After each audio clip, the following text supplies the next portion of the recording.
Today we'll be looking at Luke chapter 19, verses 1 through 10. There it says, Jesus entered Jericho and was passing through. A man was there by the name of Zacchaeus. He was a chief tax collector and was wealthy. He wanted to see who Jesus was, but because he was short, he could not see over the crowd. So he ran ahead and he climbed a sycamore fig tree to see him, since Jesus was coming that way. When Jesus reached the spot, he looked up and said to him, "Zacchaeus, come down immediately. I must stay at your house today." So he came down at once and welcomed him gladly. All the people saw this and they began to mutter, "He has gone to be the guest of a sinner." But Zacchaeus stood up and said to the Lord, Look, Lord, here and now I give half of my possessions to the poor. And if I have cheated anybody out of anything, I will pay back 4 times the amount." Jesus said to him, "Today salvation has come to this house, because this man too is a son of Abraham. For the Son of Man came to seek and to save the lost." This is the word of God, the people of God. Thanks be to God. As I was preparing this week, I came across this beautiful description of that day by Tammy Garrison. And so I share some of her thoughts with you today. She says that the crowd was thick that day. That road that was coming into Jericho was packed with people, and they were pressed up against one another.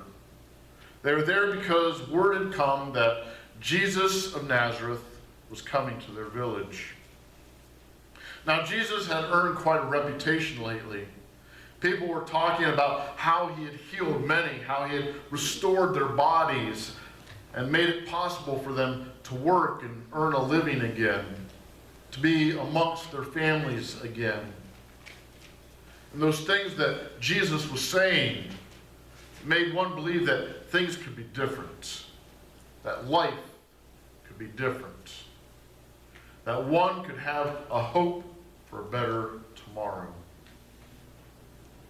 Jesus had even confronted those religious leaders of the day and the lawyers when they felt they were treating people wrongly, particularly those that were very poor and those that were sick, and particularly those people that no one else wanted to have anything to do with.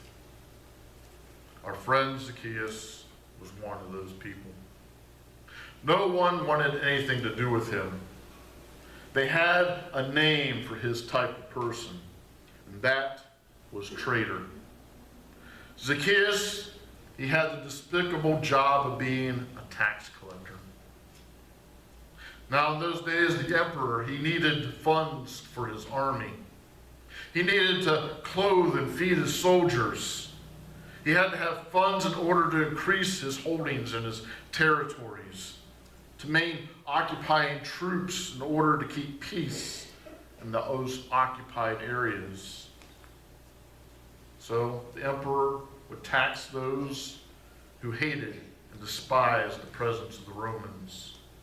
The very people that lived in those occupied areas were taxed heavily. Those that were of Zacchaeus' occupation were the worst sort of persons. They were seen as traitors who not only collaborated with the enemy, but everyone also knew that they got rich and they took advantage of their fellow countrymen. No one wanted anything to do with a tax collector. Now, Zacchaeus' occupation also made him quite wealthy, but it was at the expense of his colleagues and fellow Jewish citizens. That is why they hated him. He may have been rich in money, but he was destitute when it came to friends and in fellowship. He might as well have been living in isolation somewhere. No one would have anything to do with a tax collector. No one would have anything to do with Zacchaeus.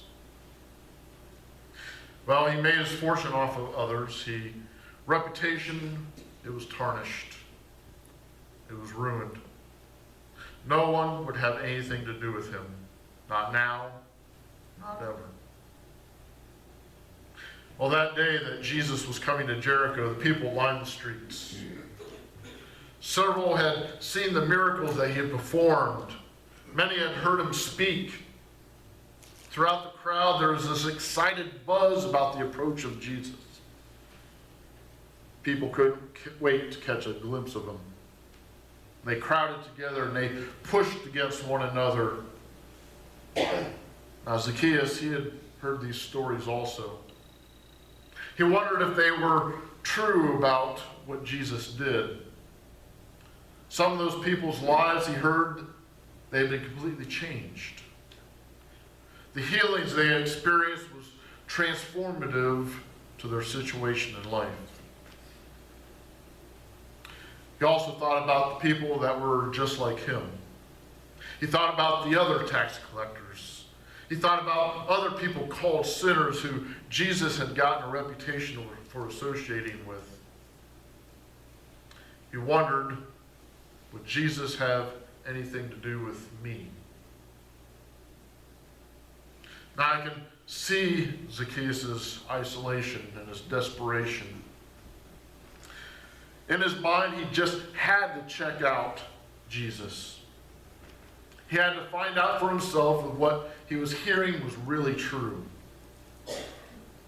Imagine that turmoil that was within him as he hears that Jesus is approaching his town of Jericho.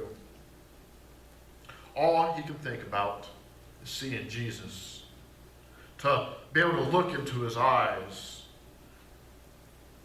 of discovering if there is at least one person in this world who would accept him as he was.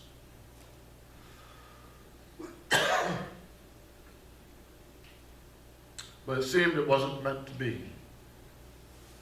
There were so many people lined up that when they saw who was behind them, trying to push his way through the crowds, they moved together a little bit closer. They elbowed him out of the way. They shoved him to the back. Questions went around. Why is he here? We don't want Jesus to see people like him. What would Jesus think? So the crowd pushed Zacchaeus back. There was no hope for him to get to the front. He was too short to see over the crowd. He was consumed with this desire just to see Jesus. His reputation had already been robbed of him. His dignity wasn't there anymore. So he did the most undignified thing that a man at that time could do. The first thing he did was he took off running. Grown men didn't run in public. It was considered degrading. Now, if that wasn't bad enough, Zacchaeus then climbed a tree. That was an ultimate no-no for men in those days. So Zacchaeus, he had no shame at all. Everyone always thought that Zacchaeus had a bad reputation. Now he had gone and proved it. There was nothing that Zacchaeus would stoop to do. Now we pause here and find that it was actually fitting that he would climb this particular tree.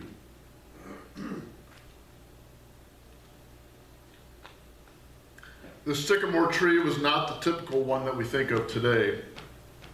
This one was an inferior tree that produced a puny and inferior fig that was sold to inferior people like Zacchaeus himself.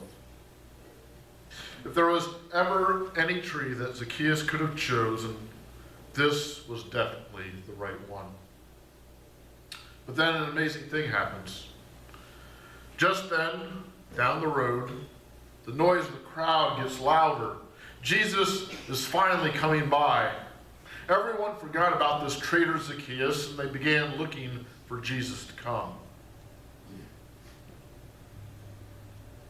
The people cried out his name. They clambered around him trying to touch him. Excitement bubbled through the crowd that day.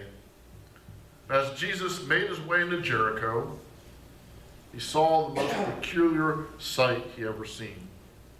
A grown man hanging from the limbs of a sycamore tree, with that look of expectation, that look of hope, a look of desperation. Zacchaeus was desperate in his need. It was ironic that he could have any and every luxury that money could buy, but he wanted so much more to see Jesus, to have Jesus find him there in such a humiliating way in that sycamore tree.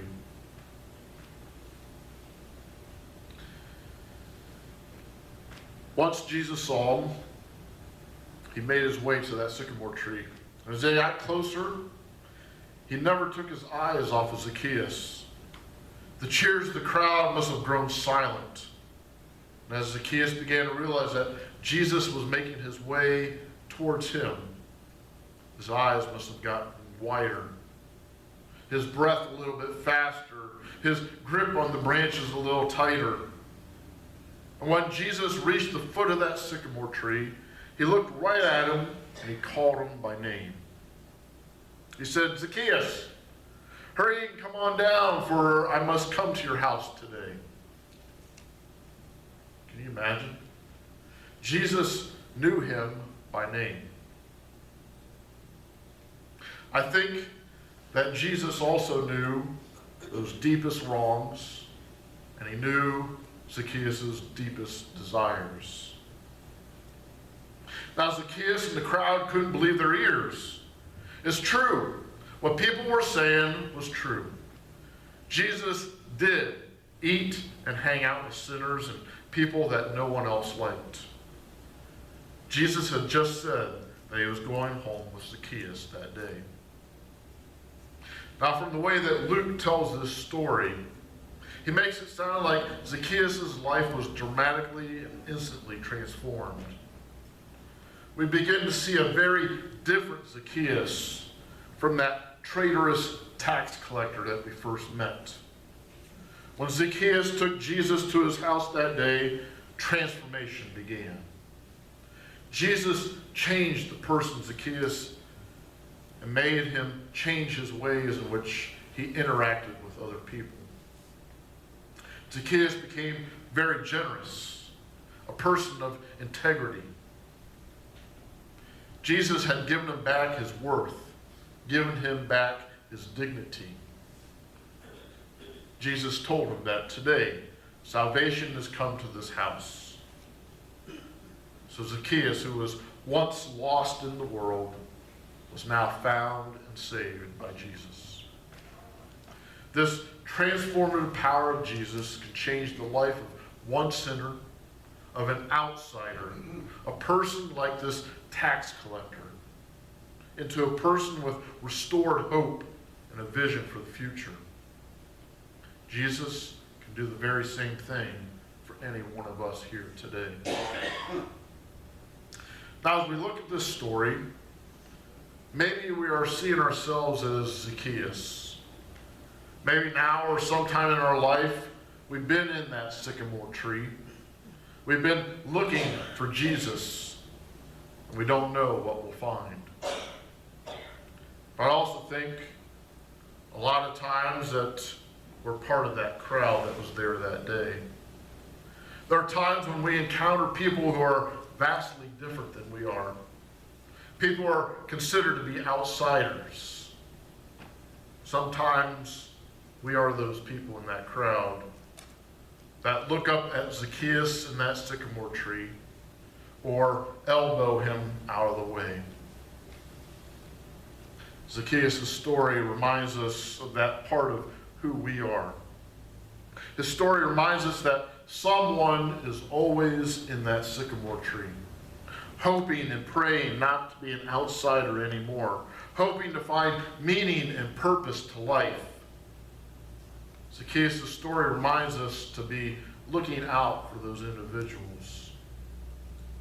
As Christ's disciples, we are called, we are invited to have them come down out of that tree, to travel to their homes as Christ's representatives, and to invite them to find a home here amongst ourselves as brothers and sisters of Christ. Out of all this, remember, there is a place for each and every one of you here, and the transformation power that Jesus can work in each of our lives, as it did for Zacchaeus, that tax collector that day. Salvation has come to this house and also to yours. Jesus comes to seek out and to save us who are lost. Jesus comes to stay at our homes this day.